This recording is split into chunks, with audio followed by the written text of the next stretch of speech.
Ada shalom. Selamat hari Minggu yang diberkati. Seperti biasa, katakan bersama saya orang yang paling disayang sama Tuhan. Saya orang yang dibenarkan karena iman dalam Kristus Yesus. Lihat kiri kanan, depan belakang, katakan kepada mereka, kamu juga. Sudah siap diberkati Tuhan? Itulah firman Tuhan dari Yesaya pasal 48 ayat 17 ayat 19.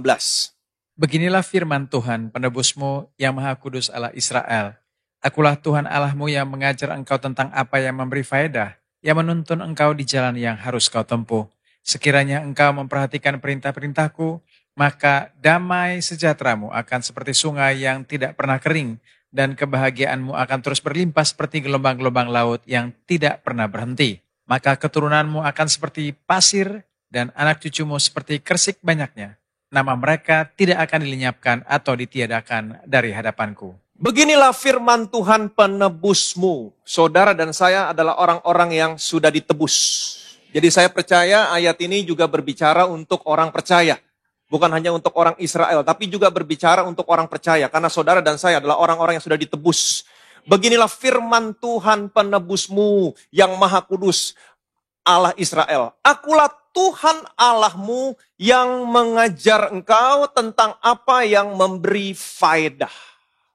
Akulah Tuhan Allahmu yang mengajar engkau. Katakan bersama saya, mengajar. Amin. Mengajar engkau tentang apa yang memberi faedah. Banyak di antara saudara yang tidak menyadari kalau Tuhan mengajar saudara, apa yang Tuhan ajarkan itu memberikan faedah. Memberikan keuntungan buat saudara, buat saya. Bagaimana caranya Tuhan mengajar saudara? Dengan apa Tuhan mengajar saudara sehingga mendatangkan faedah, keuntungan buat saudara? Dengan apa? Ingat baik-baik apa yang Allah katakan kepada Yosua. Janganlah engkau lupa memperkatakan kitab Taurat ini. Renungkanlah itu siang dan malam supaya engkau bertindak hati-hati sesuai dengan segala sesuatu yang tertulis di dalamnya. Dengan demikian perjalananmu akan berhasil dan engkau akan beruntung. Kamu akan mendapatkan faedah, kamu akan mendapatkan keuntungan. Jadi bagaimana caranya Tuhan mengajar saudara? Supaya saudara mendapatkan keuntungan, dengan apa dia mengajar saudara? Dengan firman-Nya. Amin. Akulah Tuhan Allahmu yang mengajar engkau tentang apa yang memberikan faedah, memberikan keuntungan. Semua yang Tuhan ajarkan untuk kebaikan saudara. Dengan apa Tuhan mengajar saudara? Dengan firman-Nya. Sekali lagi saya ulangi. Dengan firman-Nya. Jadi apapun yang Tuhan ajarkan, melalui firman yang saudara baca, melalui firman yang kamu dengar, itu semuanya mendatangkan faedah, keuntungan buat saudara. Bukan faedah atau keuntungan buat Tuhan. Bukan. Tuhan tidak pernah kekurangan satu apapun. Alkitab saudara ditulis untuk mendatangkan faedah atau keuntungan buat saudara. Semuanya buat kebaikan saudara. Bukan buat kebaikan Tuhan. Tuhan tidak pernah kekurangan satu apapun. Semuanya untuk memberikan faedah, keuntungan buat saudara. Jadi tempatkan dirimu di bawah firman Tuhan. Khususnya di bawah firman Kristus. Firman tentang pekerjaan sudah Tuhan Yesus selesaikan. Tempatkan dirimu di sana. Itu semua mendatangkan faedah, keuntungan. Amin. Seperti yang saya selalu sampaikan sama saudara. Di dalam Alkitab saudara ada kitab Amsal. Ada 31 pasal. Baca kitab Amsal 1 hari 1 pasal. Selain kamu punya program untuk baca Alkitab, selain kamu baca renungan firman Tuhan, mendengar firman Tuhan di YouTube atau dimanapun, tempatkan dirimu, baca kitab Amsal 1 hari 1 pasal. Itu hikmat Tuhan. Ada berbagai macam hikmat Tuhan. Ditulis oleh Salomo yang menerima hikmat Tuhan. Dan waktu Salomo menerima hikmat Tuhan, Alkitab berkata, dia menjadi orang yang paling berhikmat. Amin. Tempatkan dirimu di bawah kitab Amsal. Saya menempatkan diri saya di bawah kitab Amsal. Selain saya punya program untuk membaca firman Tuhan. 1 pasal 1 hari. 31 pasal. Setiap hari sesuai dengan tanggalnya. Tanggal 1, Amsal pasal 1. Tanggal 2, Amsal pasal 2. Apapun masalah, tantangan, pergumulan yang kamu hadapi, Tuhan akan memberikan hikmatnya melalui firman yang kamu baca. Melalui firman yang kamu dengar. Dan ini semua mendatangkan faedah.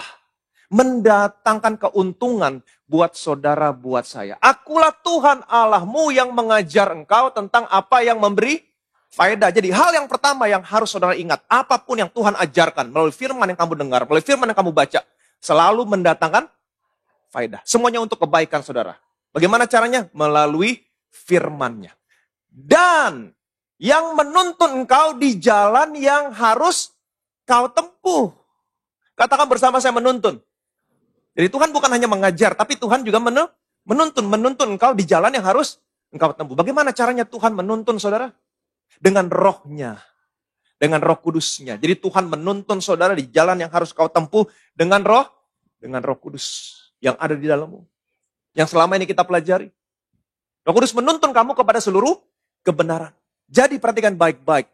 Akulah Tuhan Allahmu yang mengajar engkau tentang apa yang memberi faedah melalui firman-Nya, dan yang menuntun engkau di jalan yang harus kau tempuh dengan Roh Kudus-Nya. Jadi saudara bisa lihat di sini. Firman Tuhan berjalan bersama-sama dengan Roh Kudus. Kita tahu Yosua, sebelum Tuhan berkata, janganlah engkau lupa memperkatakan kitab Taurat ini, renungkanlah itu siang dan malam. Ayat sebelumnya mengatakan bahwa Yosua sudah dipenuhi oleh roh kebijaksanaan. Tapi sekalipun Yosua sudah dipenuhi oleh roh kebijaksanaan, Tuhan tetap berkata, jangan lupa memperkatakan kitab Taurat ini. Renungkanlah itu siang dan malam, supaya engkau bertindak hati-hati sesuai dengan segala sesuatu yang tertulis di dalamnya. Dengan demikian perjalananmu dan kau akan beruntung. Jadi Roh Kudus selalu berjalan bersama-sama dengan firman Tuhan. Jadi perhatikan baik-baik, tempatkan dirimu di bawah firman Tuhan. Dan berilah dirimu dipimpin oleh Roh Kudus. Sekali lagi saya ulangi, tempatkan dirimu di bawah firman Tuhan, firman Kristus, firman tentang pekerjaan yang sudah Tuhan Yesus selesaikan, dan berikan dirimu dipimpin oleh Roh Kudus. Jadi perhatikan baik-baik, prinsip yang pertama, Tuhan bisa mengajar dan menuntun saudara secara langsung dari dalam. Bagaimana caranya? Melalui firman-Nya dan oleh roh-Nya. Ini prinsip yang pertama. Pegang baik-baik ini. Sekali lagi saya ulangi. Tuhan mengajar saudara dan menuntun saudara. Bagaimana caranya dia mengajar menuntun kamu? Melalui firman-Nya oleh roh-Nya yang ada di dalammu. Dia bisa mengajar, dia bisa menuntun kamu secara langsung. Melalui firman-Nya oleh roh-Nya yang ada di dalammu. Amin. Yang kedua, Tuhan bisa juga mengajar dan menuntun kamu dengan memakai orang lain. Tapi prinsipnya tetap sama.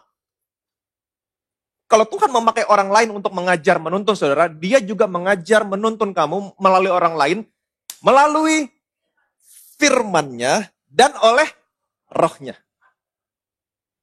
Itu sebabnya pastikan waktu kamu diajar orang lain, dituntun orang lain, pastikan orang itu menuntun kamu dengan firman-Nya dan oleh roh-Nya. Pastikan itu. Waktu kamu diajar orang lain, waktu kamu dituntun orang lain, pastikan kamu merasa Tuhan sedang mengajar, menuntun saya melalui firman-Nya dan oleh roh-Nya. Itu sebabnya betapa pentingnya kamu tergabung dalam care group, betapa pentingnya kamu datang ke gereja. Di sini ada orang-orang yang selalu menempatkan dirinya di bawah firman Tuhan dan ada Roh Kudus di dalam mereka.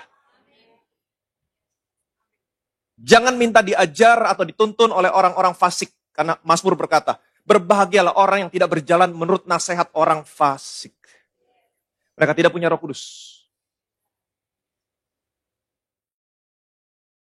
Itu sebab betapa pentingnya kamu tergabung dalam care group, bergereja, eklesia, berkumpul di sini. Kamu bisa minta pendapat, kamu bisa minta nasihat.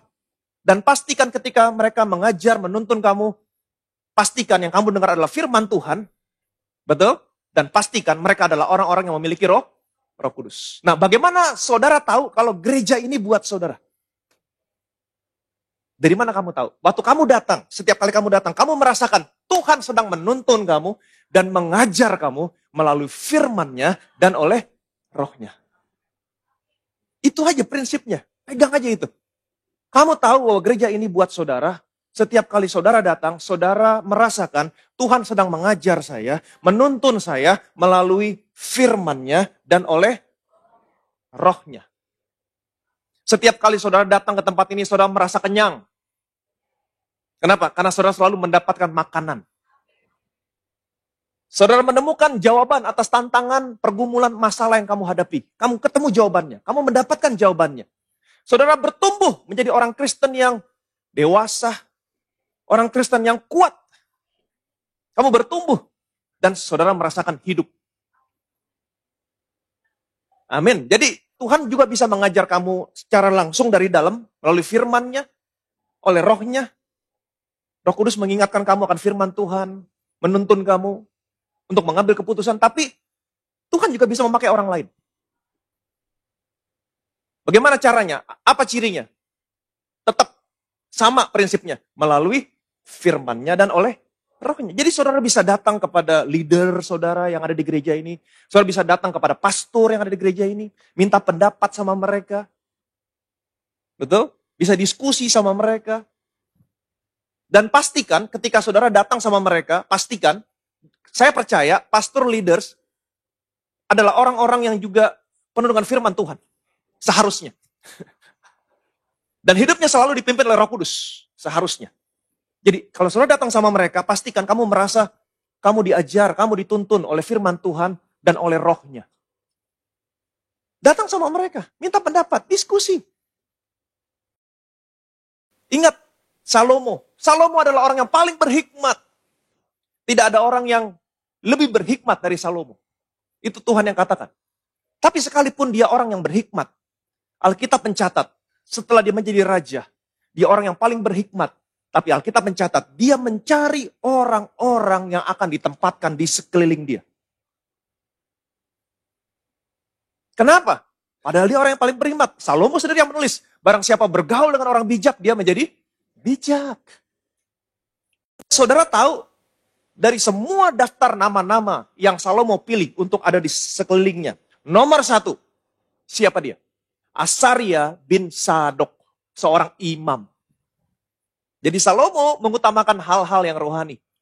Dia orang yang paling berhikmat, dia orang yang paling kaya sepanjang sejarah, tapi dia menempatkan seorang imam untuk berdiskusi, bertukar pikiran. Jadi saudara bisa datang kepada pastor, kepada leaders, untuk diskusi, untuk tanya, untuk tukar pikiran.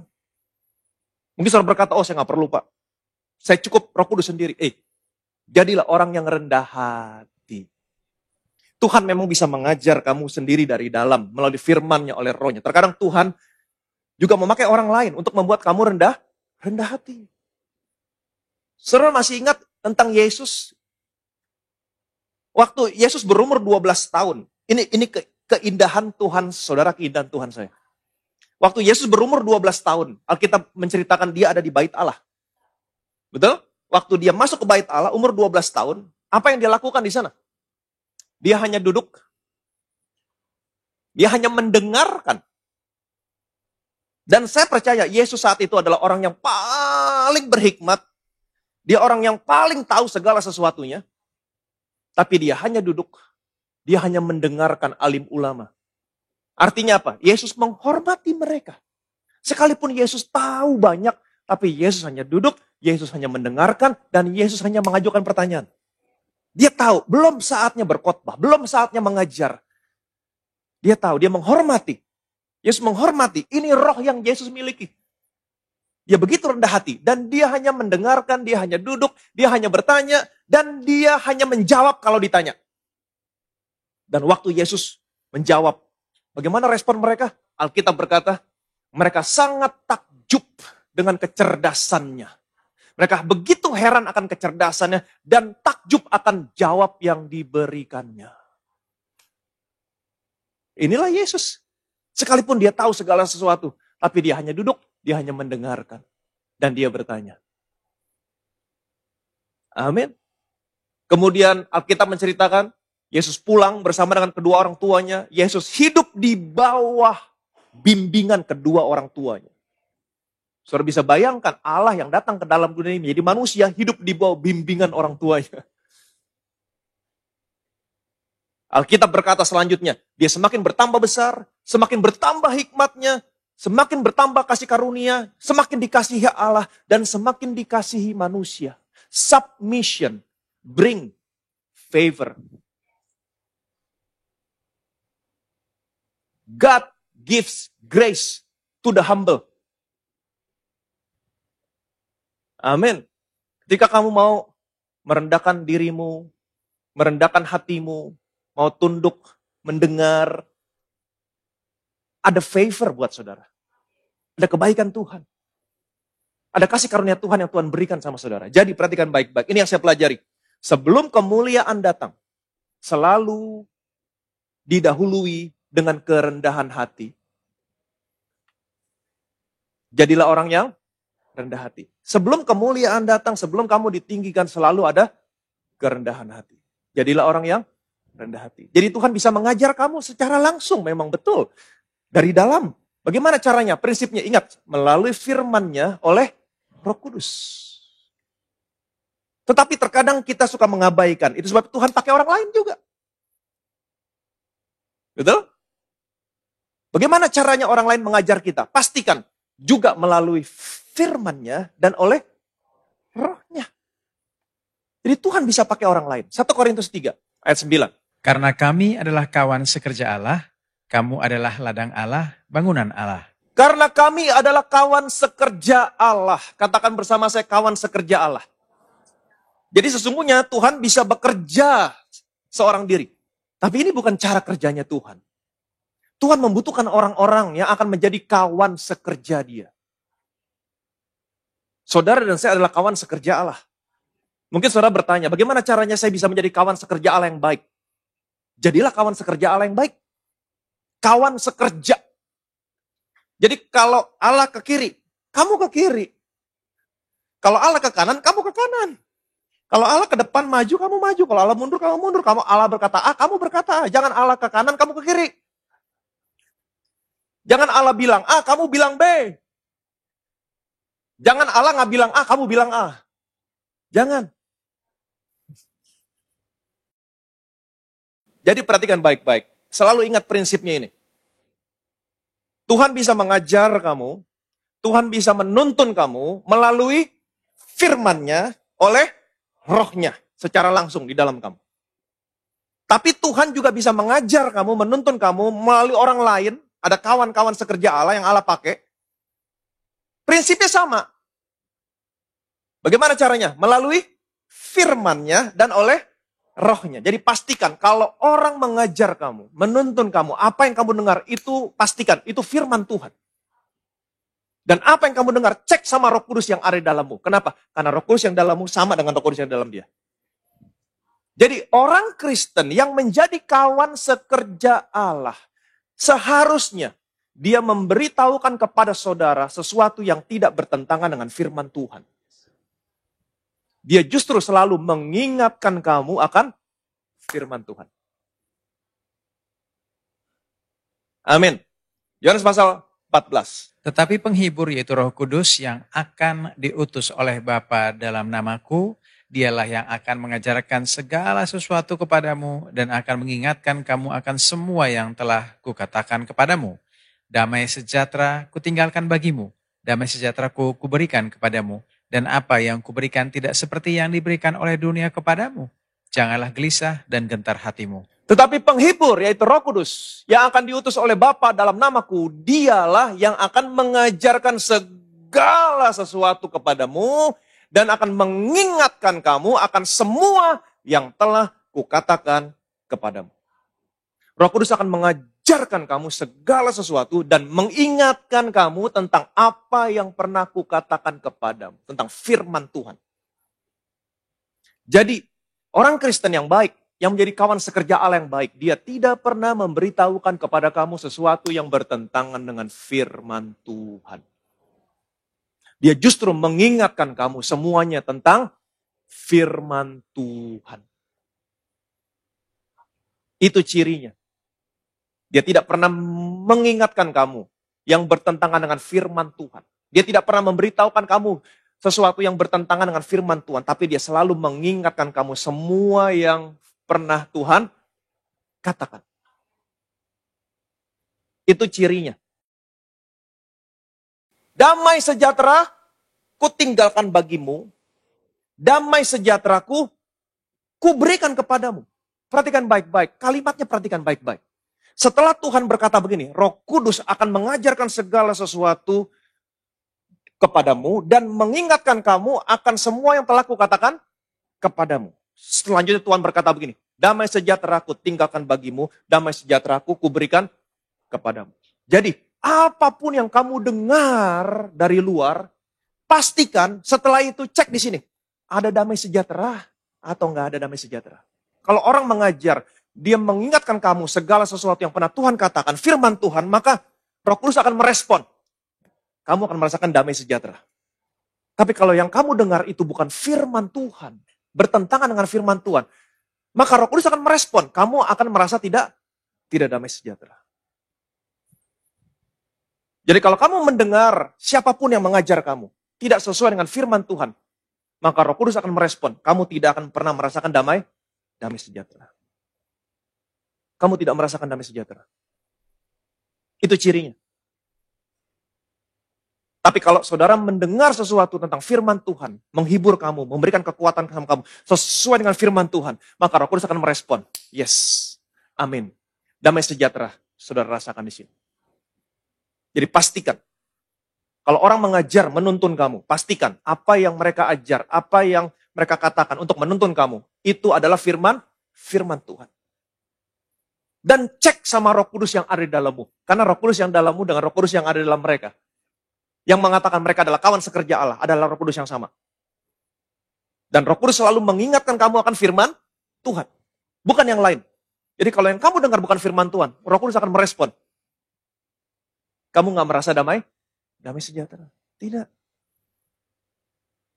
Jadi kalau kamu datang sama orang, berdiskusi, kemudian orang itu memberitahukan kepada saudara sesuatu yang harus kamu lakukan, dan kamu tidak merasa damai sejahtera, jangan lakukan. Jangan lakukan. Misalnya, ada seseorang yang datang sama saudara, memberitahukan kepada saudara bahwa saudara harus merubah haluan hidupmu. Sebelumnya kamu bisnismen, kemudian dia datang dan dia berkata begini sama saudara, Tuhan berbicara sama saya. Tuhan mau pakai kamu. Tinggalkan bisnismu. Jadi penginjil. Pergi ke timur Indonesia. Di pedalaman di sana. Cek dalam sini. Damai sejahtera nggak? Ada damai sejahtera nggak? Atau yang pertama kali, diskusikan dulu dengan istrimu.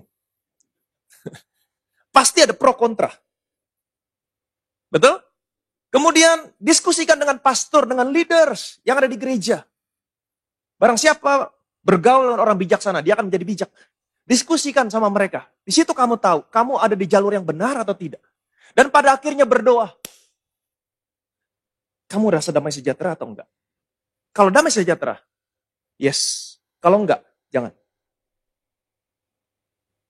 Oh nanti Tuhan marah, Tuhan gak marah lagi sama kamu. Cek, betul nggak Tuhan ngomong? Karena kalau Tuhan ngomong sama dia, Tuhan juga harus ngomong sama saudara.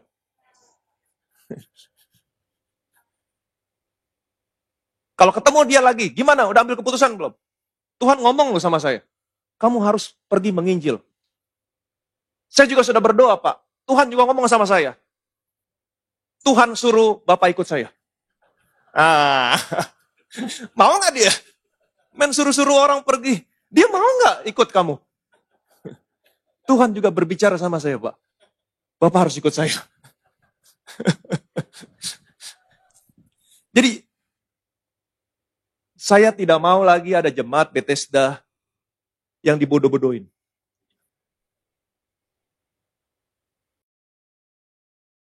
Tuhan bisa mengajar kamu, Tuhan menuntun kamu secara langsung dari dalam.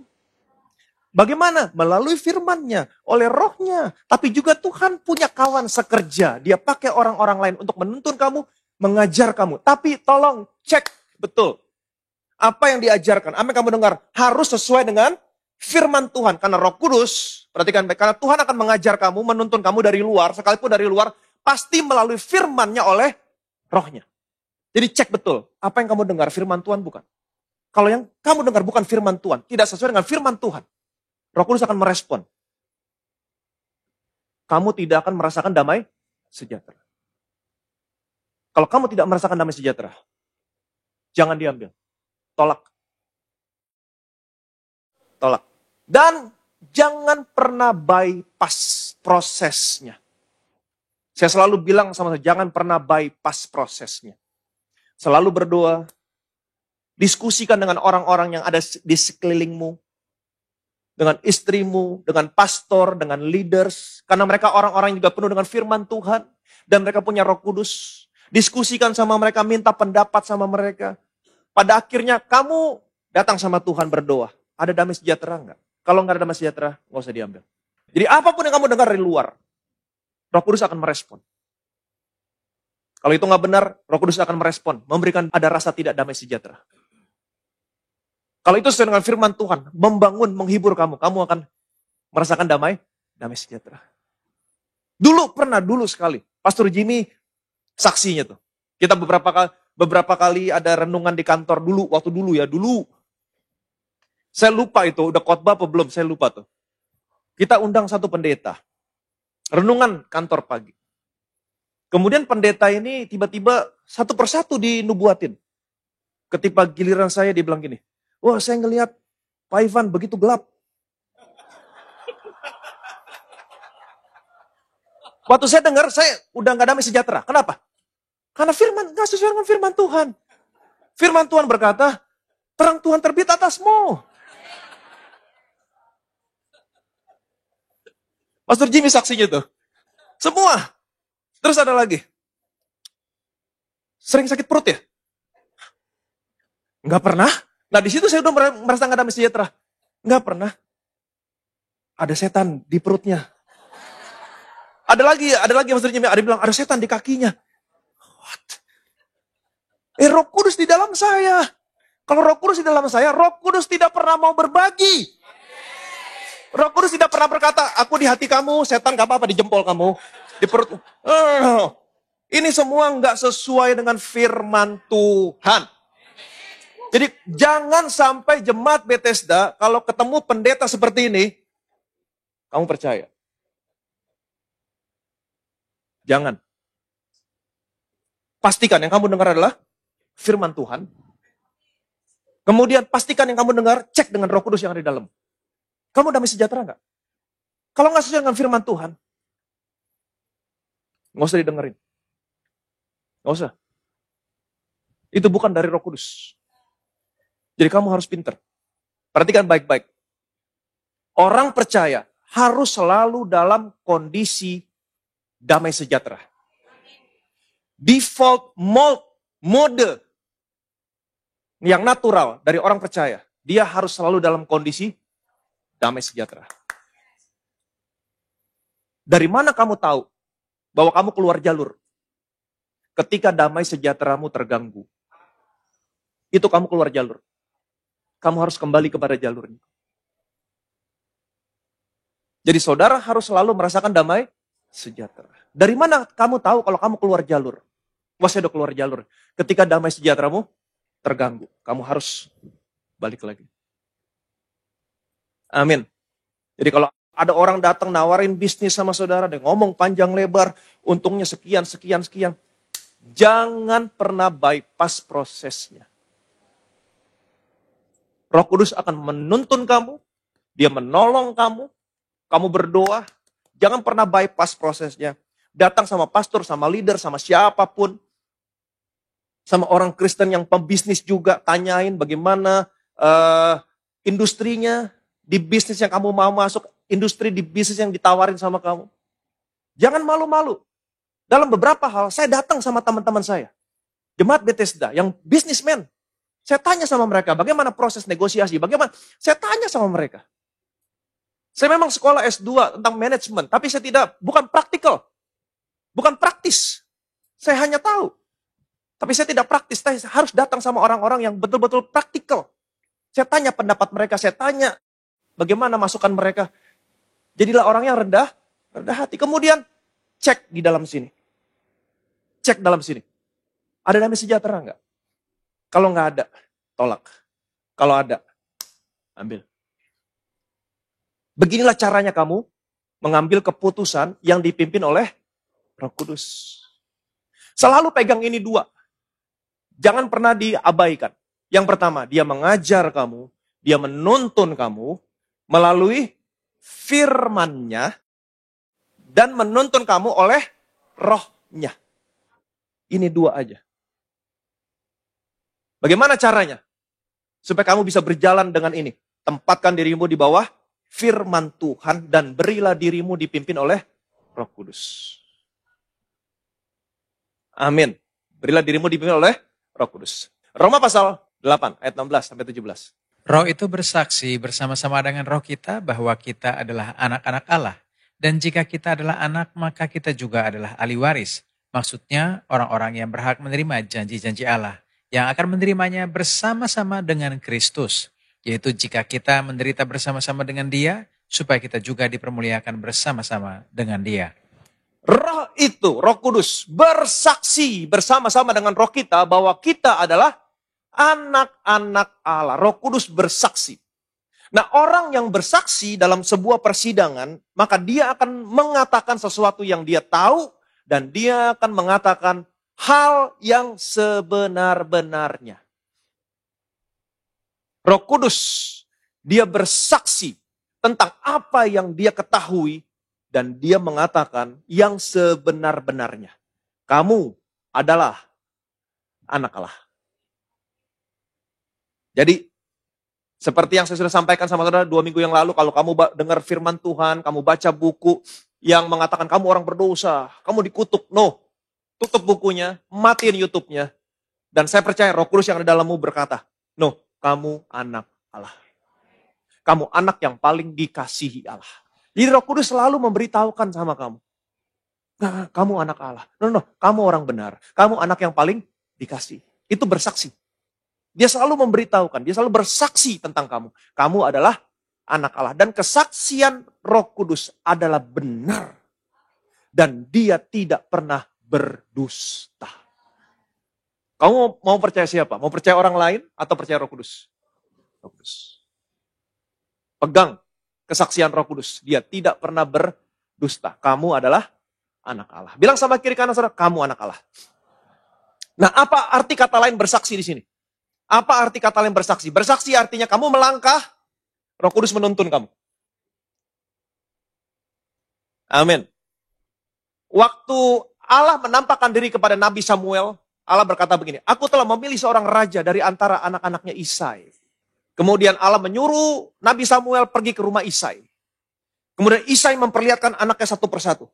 Waktu Samuel melihat anaknya Isai yang paling besar, Eliab, perawakannya tinggi. Betul, dia seorang tentara, Saul. Samuel langsung berkata, oh ini dia rajanya, ini dia. Tapi Tuhan bilang, enggak, aku gak pilih dia. Manusia hanya melihat rupa. Tapi aku melihat hati, bukan dia. Jadi Samuel melangkah, Tuhan menuntun. Ini bukan. Yang kedua, bukan. Ini, bukan. Ini, bukan. Bukan. Semuanya selesai, gak ada. Kemudian Samuel bertanya lagi kepada Isai. Ini semua ke anakmu? Enggak, masih ada satu lagi. Masih ada satu lagi.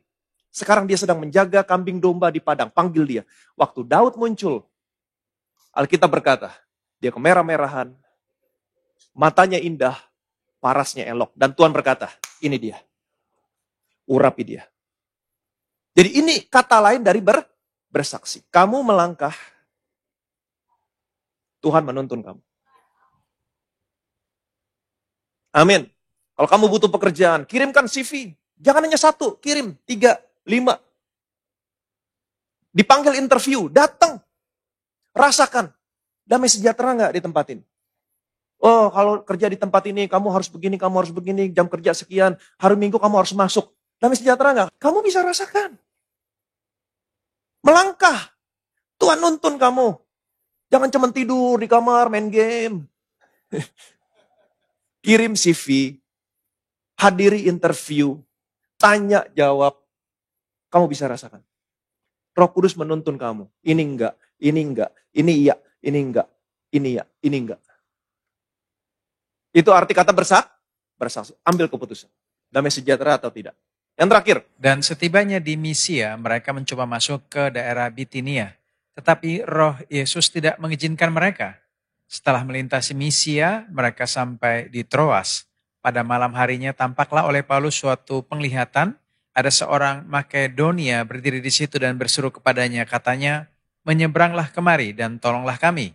Setelah Paulus melihat penglihatan itu, segeralah kami mencari kesempatan untuk berangkat ke Makedonia. Karena dari penglihatan itu kami menarik kesimpulan bahwa Allah telah memanggil kami untuk memberitakan Injil kepada orang-orang di sana. Dan setibanya di Misia, mereka mencoba masuk ke daerah Bitinia, tetapi roh Yesus, roh kudus, tidak mengizinkan mereka masuk. Roh Yesus tidak mengizinkan mereka masuk. Setelah melintasi Misia, mereka sampai di Troas. Kenapa nggak diizinkan? Ini kan penginjilan. Nah, banyak orang Kristen yang waktu diajak penginjilan, oke, kita pergi. Langsung pergi. Jangan di-bypass prosesnya. Berdoa. Damai sejahtera enggak?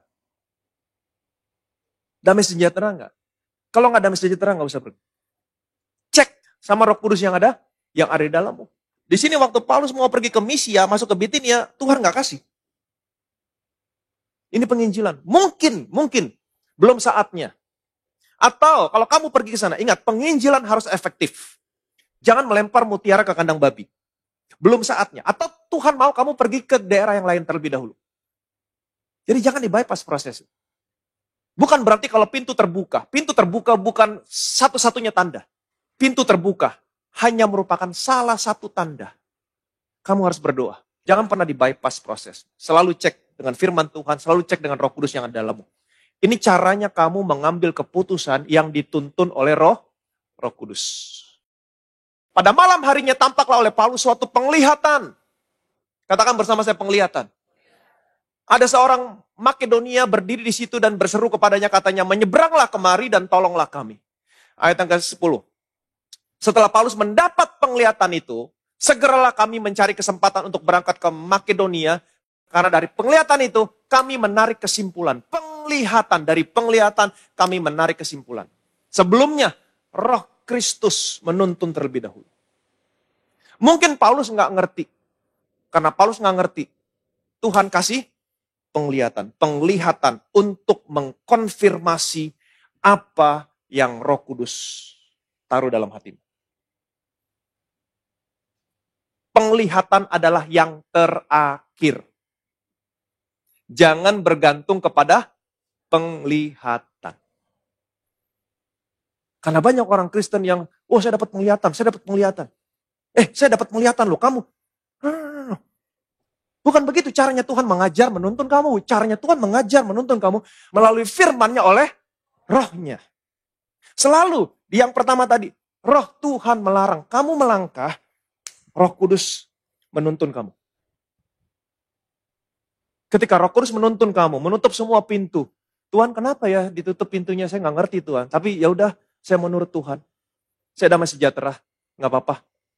Untuk mengkonfirmasi apa yang dalam hatimu, Tuhan bisa kasih penglihatan.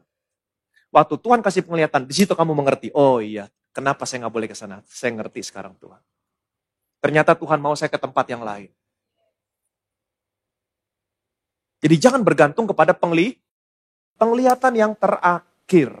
Please. Penglihatan yang terakhir. Jadi bagaimana caranya kamu mengambil keputusan yang dituntun oleh Roh Kudus? Yang pertama, ingat baik-baik. Tuhan mengajar, menuntun kamu. Yang pertama, bisa secara langsung dari dalam, melalui firman-Nya oleh Roh Kudus yang di dalam. Itu pegang prinsip yang pertama. Tapi terkadang waktu Tuhan mengajar kita, Tuhan menuntun kita, terkadang kita suka mengabaikan. Dan Tuhan bisa pakai orang lain. Untuk mengajar, menuntun kamu. Dengan apa? Sama prinsipnya. Melalui firman-Nya oleh Roh-Nya. Jadi pastikan orang yang datang sama kamu, yang mengatakan dia kawan sekerja Allah, yang mau mengajar kamu, menuntun kamu, pastikan apa yang kamu dengar dari dia adalah firman Tuhan, bukan yang lain. Dan cek dengan Roh Kudus yang ada di dalammu. Karena Roh Kudus yang dalam dia, Roh Kudus yang dalammu adalah sama. Cek. Bagaimana cara ngeceknya? Ada damai sejahtera atau tidak? Itu yang kamu bisa rasakan. Kalau dia berkata sesuatu yang tidak pernah bertentangan dengan firman Tuhan, Roh Kudus akan merespon. Kamu damai sejahtera. Tapi kalau dia mengatakan sesuatu yang, atau menyuruh kamu melakukan sesuatu yang tidak sesuai dengan firman Tuhan, kamu akan merasakan. Roh Kudus akan merespon. Kamu akan merasakan, kok nggak damai sejahtera ya? Jangan. Begini caranya Roh Kudus menuntun kamu. Begini caranya kamu mengambil keputusan yang dituntun oleh Roh Kudus.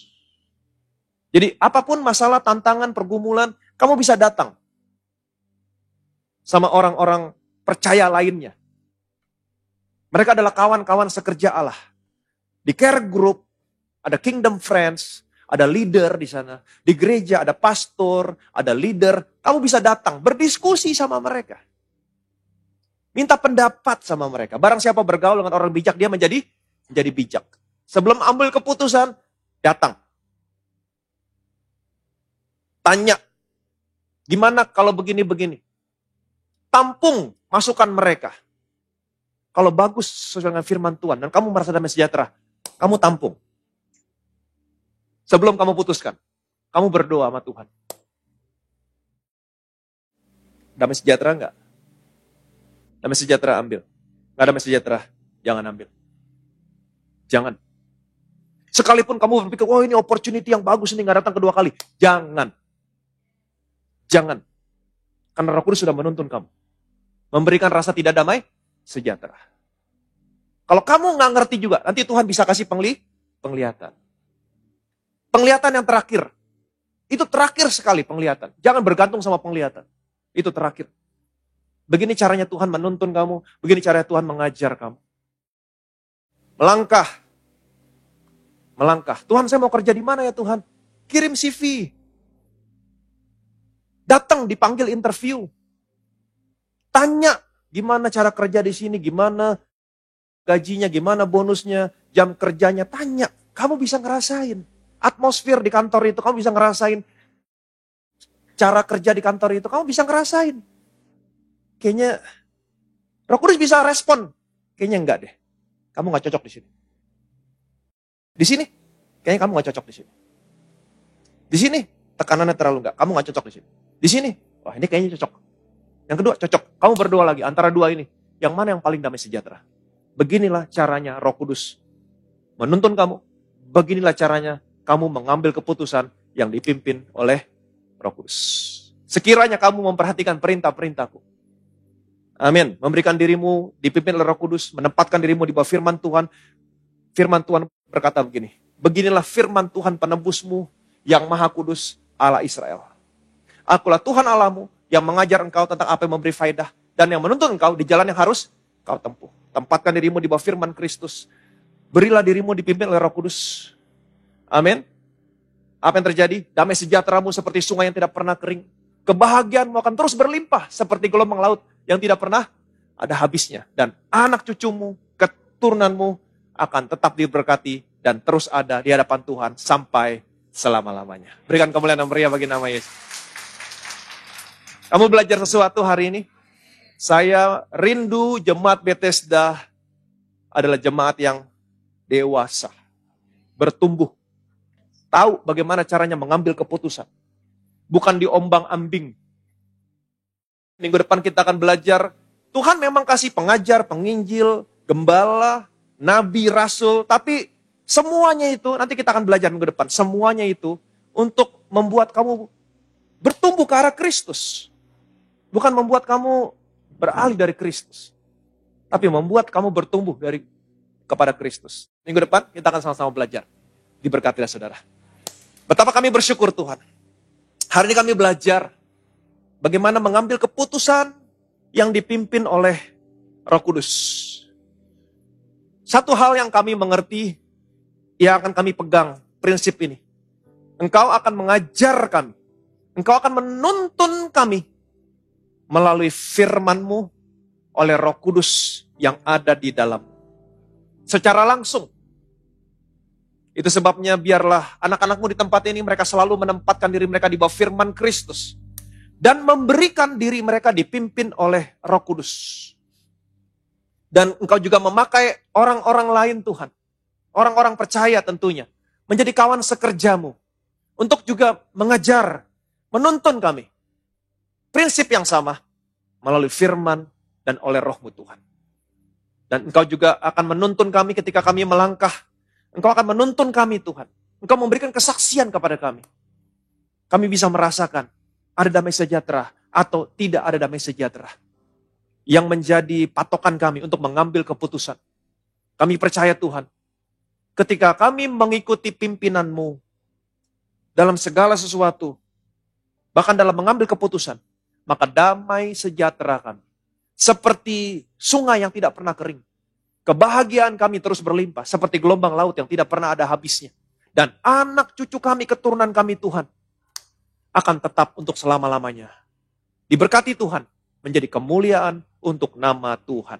Segala kemuliaan, segala hormat, segala pujian, hanya bagi nama Tuhan kita Yesus Kristus. Semua yang percaya diberkati. Sama-sama kita katakan, amin.